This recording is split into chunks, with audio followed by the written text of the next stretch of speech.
today's Scaling with People podcast. I'm going to recruit your host and founder and CEO of Guide to HR.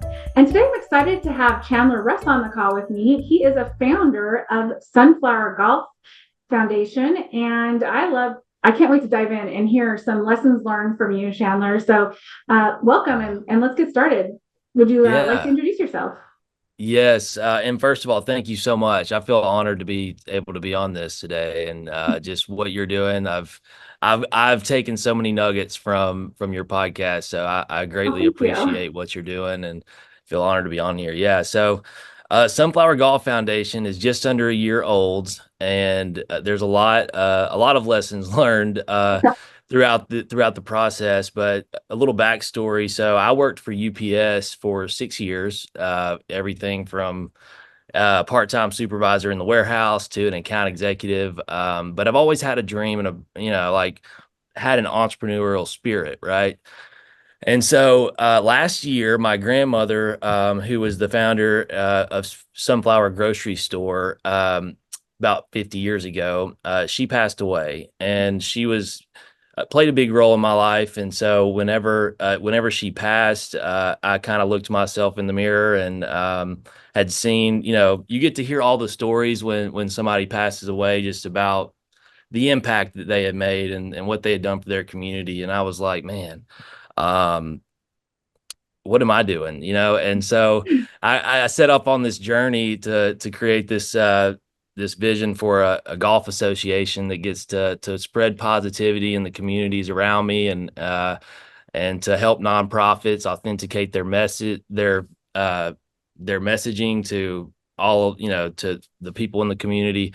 So we founded it in September. It'll be about a week from now. It'll be a year ago. Well, And happy early birthday. thank you so much. Thank you. I'm happy to announce that in the last year, we've been able to raise and give away over $80,000 Wow. in funds to nonprofits, and free rounds of golf with some golf partnerships that we have.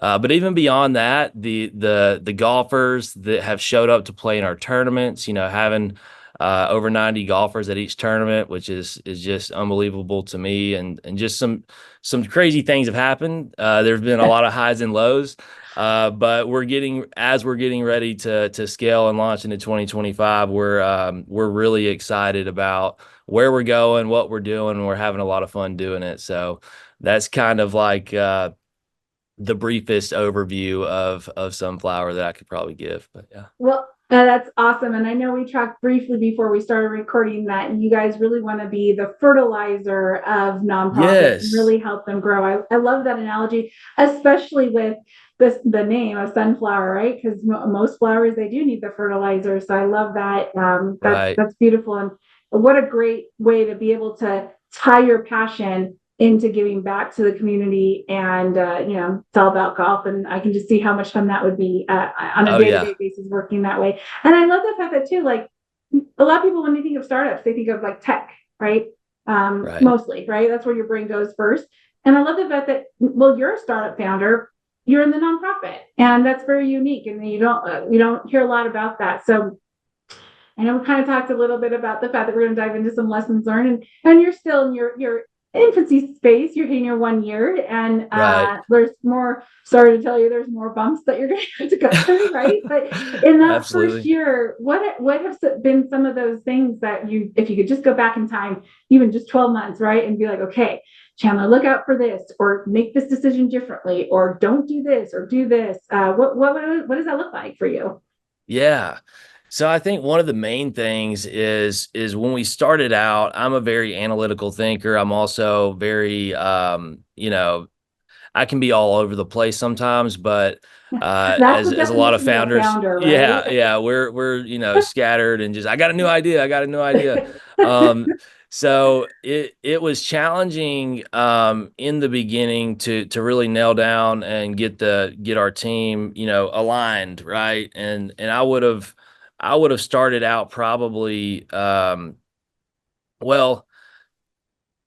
I definitely wish that I could have gone back and not tried to be too structured at the beginning, because I think that I Mm, overthought a lot of things that you just got to run and gun. Like a lot of startups is you can't spend too much time on making a decision when you just have to move, and you have to move Yeah. at a fast pace in today's world, and you just got to keep going, and it's okay to fail, because I think that our team and we have some very talented individuals that are volunteering on our leadership team, um, and it was this hub of people that genuinely loved and cared about what we're doing, but we're trying to make it perfect right from the Mhm. beginning.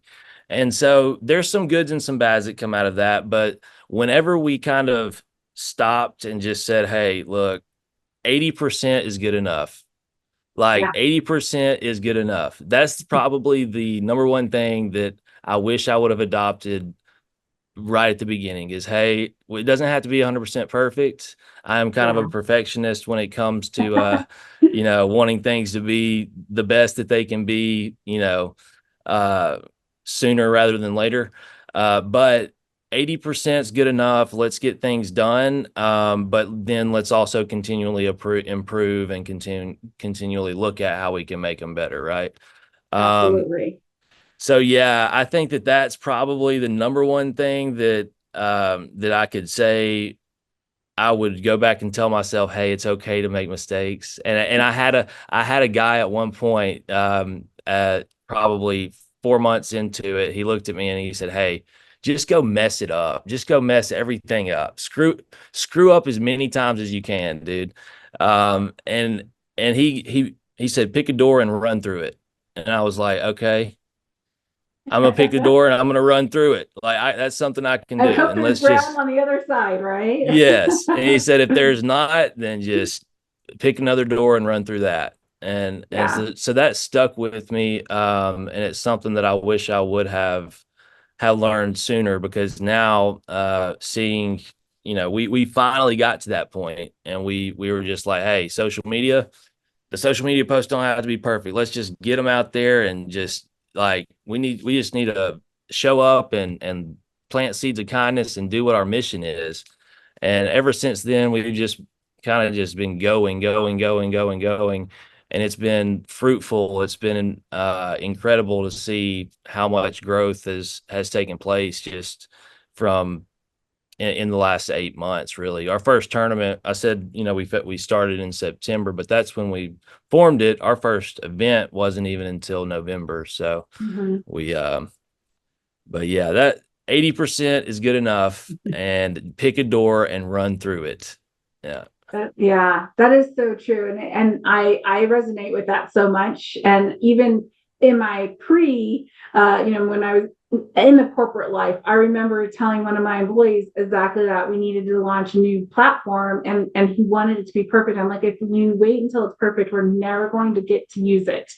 Just that's get it right. out and continue to reiterate on it so we can constantly, like, we can actually start using it, which is going to have a huge ripple effect anyway, right away. But then you start iterating and making it better over time. Yeah, it's fine. It doesn't have to be Yeah. perfect. Yes. Yeah. No, it's Yeah. good to have those people though, because you want those people that want it to be perfect, because they're going to do a good job and they're going to Yes. continually. Yeah. Of course. But that's where too, I think being able to trust each other and kind of have that, hey, I know it's not what you want it to be, but let's go ahead and go, and then and come back to it later, or continually Yeah. work on it. Yeah. Yeah, so let's build on that trust. So, a lot of times, again, if I go back to when I think about startups, I think about, okay, founders, when you are, pulling in your first couple of employees or volunteers, people who are going to help you start to make this thing be a real true business.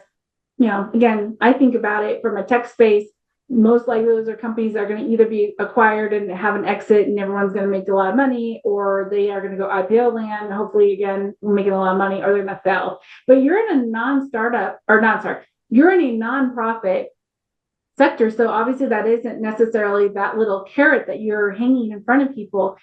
So I'm imagining that you're really hanging that carrot off of your mission and vision when you're talking to people about trying to come on board. What is your process? How have you started to define that to get people to, like, take that leap of faith that Yeah. not only are you going to be around, but as a nonprofit, you're not here to like go and be able to buy multi-million-dollar mansions and boats at exit time.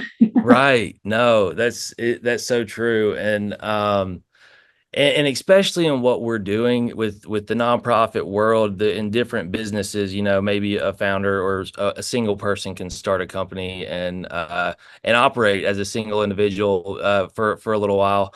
With what we're doing, it required a team, and it required the buy-in from multiple people before we could even really get started. And so where I found that I think having I think really, now that I'm thinking about it, it's like my heart and the story, are having a mission that's driven by not everybody that on our team knows that I'm not doing this for myself, and everybody on our team is not doing it for themselves. Yeah. They're doing. Of course, we all get rewards from it. We have a great time doing it, and we love the impact of getting to see the smiles on the kids' faces and getting to do the things we're doing. But I think really in the beginning, it was I had a vision that it sounded crazy to some people, but to the people that it didn't sound crazy to, it was like, okay, let's hop on board with this. And it was basically a conversation of,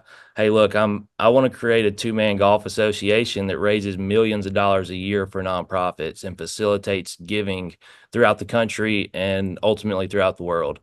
And the people that knew me and trusted me and knew that I was serious about it, they a couple of them hopped on board with me, and it was me and three other guys that in our first group, and positions have changed, things have changed since the Yeah. beginning, but we all had this dream and passion, and they all love golf and they all love helping people and have the right heart. And I think it starts with where is uh where is your heart aligned, and when what do you really want to do with your life, like end goal, like legacy, instead of how much money do you want to make, and Mhm.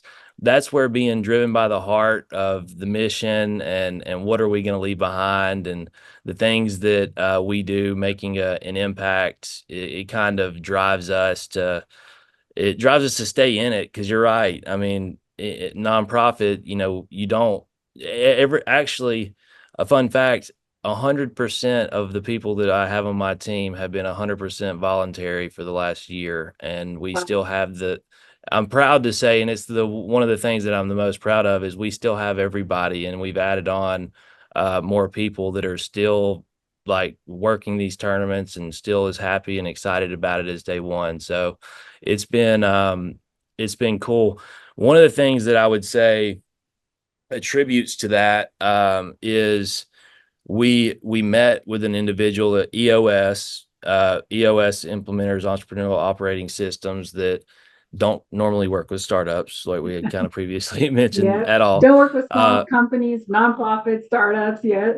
yeah, and so we got fortunate enough to meet with him, and I'll say this because I know that not that's not going to happen for every startup, but Yeah. what you can do and take away from it is learning the value of it's not I, it's we, and it's not me, it's us. And so when we sit down in the room with him, or even in our it's leaked into our weekly meetings, like Chandler might be the founder, but and and Aaron might be over marketing, or whoever, but nobody has more of a like. There's no titles. We're all going to say and speak our minds and be honest with each other about how we feel about something, and we might not agree on everything. Honestly, we don't agree on a lot of And things that's actually sometimes. healthy. Exactly. Exactly. But we utilize a tool called Corner Four, which is just a framework of relationships. I don't want to go into all the details of it, but you can Google search it. What is a Corner Four relationship in business? Yeah. Patrick Lencioni, I believe, is the one Oh, that yeah. create. He's well cr- known. Yeah. Yes. And so a Corner Four relationship is basically this. Hey, I love you, you love me. We are going to be brutally honest with each other, even if it's going to hurt each other's feelings. And we both know that we're only saying it in the best interest of our company and of Sunflower. So, hey, I'm telling you this because I care about Sunflower and I care about where we're going. You know, I love you, but I think that this is not a good decision, or I think that this, you messed up here, or whatever that feedback is. And being able to have those conversations, because sometimes if you don't, you can things fester and somebody's talking behind somebody's back, and and then it's like you get divided and you don't talk about it for months or weeks, and Something it blows up and derails. someone, quits and walks out, and now the company's suffering from it. I think it's such a great call because when you're starting your business, typically the first few volunteers or employees that you're bringing through the door are trusted, known people that you feel are going to be compatible for what you're trying, what your vision. They have the skill set. They are going to be able to kind of mimic you in regards to the quality or what you're trying to complete. And then you start branching out to their network, and then you start branching out to their network, and eventually get to the point where, okay, now I'm like, need to start cold calling people and trying to get people to join that don't have no idea, like have no connection. But Yeah, before that happens, that really close connection, you're right. These are people, like sometimes they're family members, right? Sometimes they're yeah, best friends, or it's your best friend's, spouse, right? Kind of situation. And so yeah. creating that framework of how you're going to work together through the cornerful relationship, or through another framework of just like, this is how we're going to work together. This is how we're going to communicate. We are here in the best interest of the business because we believe in it and what we're trying to accomplish. And sometimes we will disagree, and that's okay. But we need to be able to not lose our friendship or our family, the personal relationship. We need to figure out how to work together without destroying that, right? That's Because exactly we're going to right. have those conflicts. Yeah, that's exactly right. At the end of the day, where you got to put your relationship with the other person over the decision that you have to make, or whatever it is, and genuinely care. I think that that's one thing that I'm blessed with, is people that genuinely care about me and I genuinely care about them, and we all kind of share that same synergy, and it keeps things going. Now, I will say that's not the answer to all of your startup problems, because you still Wouldn't got that be wonderful if that was? yeah, just but it's like this, and this is kind of the analogy that I use. Like, you have to have a clear mission and you have to have clear values. And if you imagine Yeah, a sailboat, right? So you're setting out, and your mission is the direction that you're going. And your values and the trust and the people that are around you is the wind. So you have to have the wind flowing in the right direction, and you have to have the values established, because if there's turmoil and you're spinning, you're not moving, right? But when you yeah. get everything in line, and I think that values, having a set of core values in a company that's shared by everybody in the leadership team is the wind that keeps the boat rolling. So 100%. And as you start to bring in more people, again, whether they're volunteers or employees, part time, even contractors, consultants, as you bring more people in, having those established values is a framework of, this is how we work together to that's accomplish right. the mission, right? It's how we, it's our culture. The values is the framework of a culture. It's how we work together and That's what we right. expect of each other. Now, I have to give you a little tease, Chandler. I totally expected you to give me a golf analogy there. Have to work on that I need one. to come up with You can one. come up Yeah, with one. Yeah, I do exactly. need to come up with one. Yeah, that's Well, good. gosh, this has been a lot of fun chatting with you, and thank you so much for being so transparent about lessons learned. I know sometimes it's like, do I really want to show all my dirty laundry to the public? But I really do appreciate it, Yeah. because that's how we learn from each other, is to share those things. So, as we wrap up here, is there any last tidbit or thought, or comments you'd like to share with the audience? Um, I would like to say, if you like golf and you like having fun, look up Sunflower Golf Foundation. But no, Absolutely. if but I would say too, focusing on the experience that you're giving your customer is probably why we've been able to grow, and we're not focused on us as much as we are focused on one of our core values is partner obsession. I think that's you have to be obsessed with helping whoever it is, your customer. Even in a for-profit company, you got to get into the mind of your customer and really deliver an experience for them that they and it shows in what you do, right? You're getting into the mind of the founders of startups, and you're delivering messages that bring value, that are lessons learned. So I just, again, thank you, and I really appreciate the time, and hopefully this just plants a seed of kindness, or plants a seed of something for somebody that might get to listen to it. So Yeah, absolutely. Well, thanks, Chandler. It was a blast having you on the call. And for those listening, thank you so much. And we look forward to having you join the next one. Until then, have a great evening, day, morning, wherever you are in the world. And we'll talk to you later. thank you so much. Goodbye.